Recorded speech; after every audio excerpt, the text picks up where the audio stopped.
Please read us a story, old bear. We'll all gather round.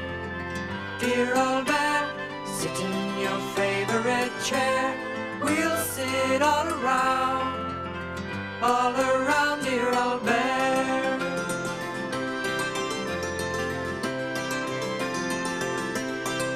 It was cold and grey outside. Jolly Tall had been gazing out of the window for days. "What are you waiting for?" asked Rabbit. "I'm waiting for it to snow," said Jolly. "It is winter, isn't it?" "It doesn't always snow in winter," said Rabbit. "In fact, it hardly ever does," said Duck gloomily. "I know where there's some snow," said Little Bear. "It must be left over from last winter. I'll get it for you." Without waiting to explain, Little Bear rushed off. In a moment, he was back again carrying a large glass bubble. Inside the bubble, they could see a little house and a tree covered in a layer of tiny white snowflakes.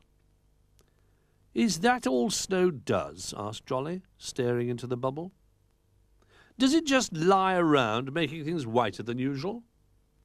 "Of course not," said Little Bear. "That wouldn't be any fun. You could make it into balls and throw it." "Or slide on it," said Zebra. "And jump into heaps of it," said Rabbit. "And make footprints. You can build things with it too," said Duck. "Goodness," said Jolly. "There doesn't look enough of it for that." Holding the glass bubble tightly, Little Bear jumped up and down. A flurry of snowflakes leapt from the tiny house and tree and rushed around inside the glass. "Look at it now," he squeaked. "There's still not enough to make a snowball," said Jolly. "And anyway, you can't get it out," said Duck. "Wait a minute," said Zebra. "I know where there's lots of snow. This way, everybody." She led the way to the kitchen, where Bramwell Brown was busy making some special biscuits. To stop the biscuit dough sticking to the rolling pin, he was shaking flour from a flour shaker. "Oh, it looks just like a snowstorm," cried Jolly Tall, feeling very excited now. "Watch this for a trick," said Zebra, as she dashed towards the falling flour. "Whoopee!" she cried. And in no time at all, her black stripes had almost disappeared. Rabbit tried to gather up a pawful of the flour. "It's not very good for snowballs," he said. "It doesn't stick together." "But it's perfect for dough balls," cried Little Bear, rolling up a piece of dough and throwing it at Rabbit. The dough ball stuck to Rabbit's bottom and looked like an extra tail. "This flour snow doesn't come off," said Zebra, jumping up and down, trying to shake herself clean. "I think you're going to need a bath, Zebra," said Bramwell. "We'll need a bar of soap and something to scrub you with." Rabbit and Little Bear went off to see what they could find. While they were gone, Bramwell Brown carefully filled a dish with warm water. It was just big enough for Zebra to stand in. It wasn't long before all the toys were busy trying to clean Zebra. "It's still not coming off," she grumbled. "It just gets stickier and stickier." "Flour and water make a sort of glue," said Duck. "You'll probably have to stay white forever." "No, you won't," said Bramwell kindly. "We'll get you clean." All the scrubbing and splashing made even more bubbles. "Snow bubbles!" cried Little Bear, popping them with his paws. "Hurry up, Zebra. We want to use your bath as a snow machine." After lots of rubbing and scrubbing, Zebra's stripes at last reappeared. While the others wrapped her in a warm towel, Jolly Tall was peering into the bath. "What have you done with all the bubbles?" he asked.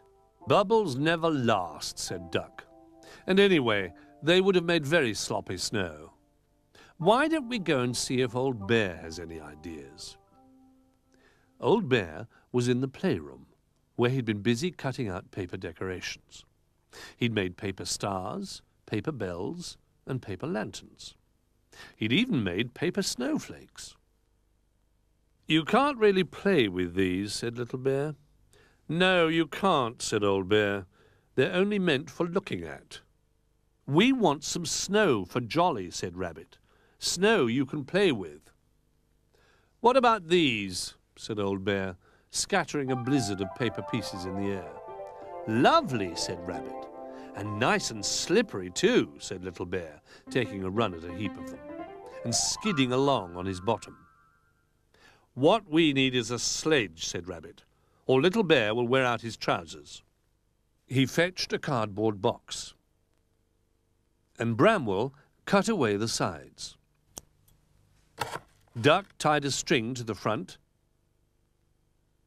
and they pulled it along to test it. Now, if we had a slope, said Rabbit, we could take it in turns to slide to the bottom. I don't think I could, said Jolly.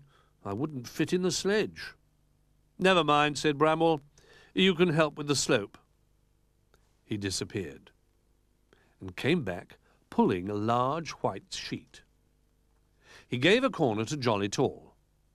Now, said Bramwell, when the others climb on, lift up your end and they should slide all the way down. Rabbit and Little Bear pushed the sledge onto the sheet, and Little Bear climbed in. There's only room for two, said Rabbit. As soon as they were ready, Little Bear called out, 1, 2, 3, go! Jolly Tall and Bramwell lifted their end of the sheet. Suddenly, the toys found themselves sliding very fast to the other end. Look out! Cried Little Bear as the sledge whizzed off the sheet, across the room, and crashed into the wall on the other side. I think we need a softer landing, said Rabbit, fluffing up his flattened fur.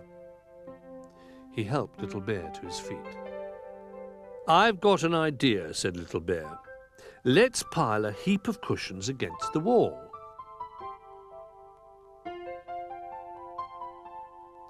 Ready, steady, go!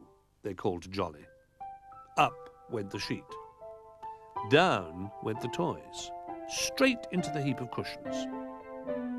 As they landed, clouds of feathers puffed out of a little hole in one of the cushions. Look! It's feather snow! Cried Little Bear. Very soon, all the toys were jumping in the feathers. They rolled in them, crawled through them,